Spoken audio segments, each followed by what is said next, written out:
So the first question to Professor Lanzetta is, if what is the state of the art in your research and in your field now, and which are the research avenues that you envision in the future from here to 2050? Okay, first of all, we are talking tonight about amputations. Individuals who suffer traumatic amputations on work injuries, traffic accidents. We're talking tens and tens of thousands of people every year all over Europe. Since 1998, an incredible breakthrough came through, which is hand transplantation, transplanting arms and hands from cadavers.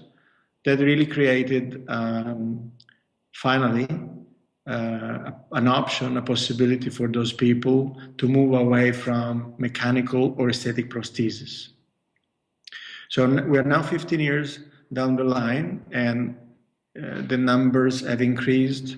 There are at least 10, 15 countries in the world that they launched their own independent hand transplantation programs.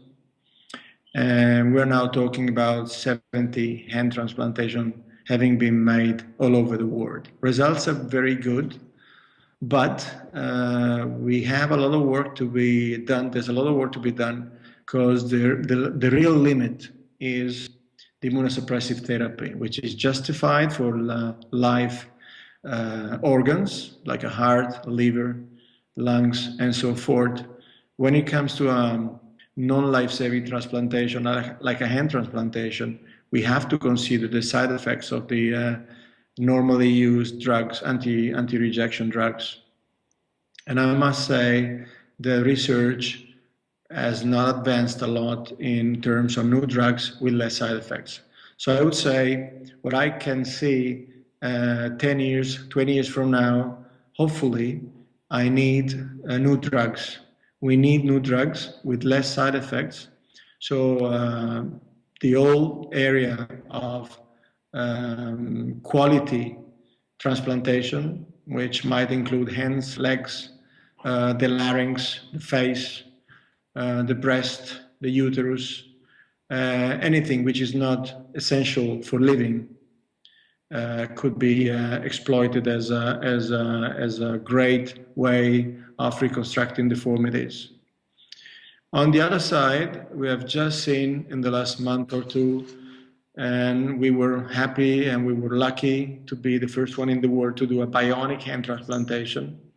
That technology is catching up with hand transplantation as originally conceived from a cadaver. We now have a choice of transplanting a cadaver hand or a bionic hand. So basically, what we can envisage, and I really do believe this is going to be big, instead of having the so-called GEH, genetically enhanced humans, I would probably say we should look also at bionically enhanced humans. These so-called bionic hands have anything that a normal hand has, including movement, dexterity, strength. What are they missing now? And this is what I would probably say research will focus on in the next few years, is sensibility. That's the big difference between a normal hand from a cadaver or a bionic hand from a lab. They lack sensibility. And a hand without sensibility basically is no hand. Having said that, we recently implanted a bionic hand on a patient, which is one of my early patients that received a hand transplantation in the year 2000, and then we were forced to re-amputate him for rejection problems in 2013, June. And 2 months later, he was given a bionic hand. And this new bionic hand has some sort of a very rudimental sensibility, which it's not bad, it's the beginning. And that enables him to, for instance, look for an object in a bag without actually looking at the object, because he can feel it through the bionic prosthesis.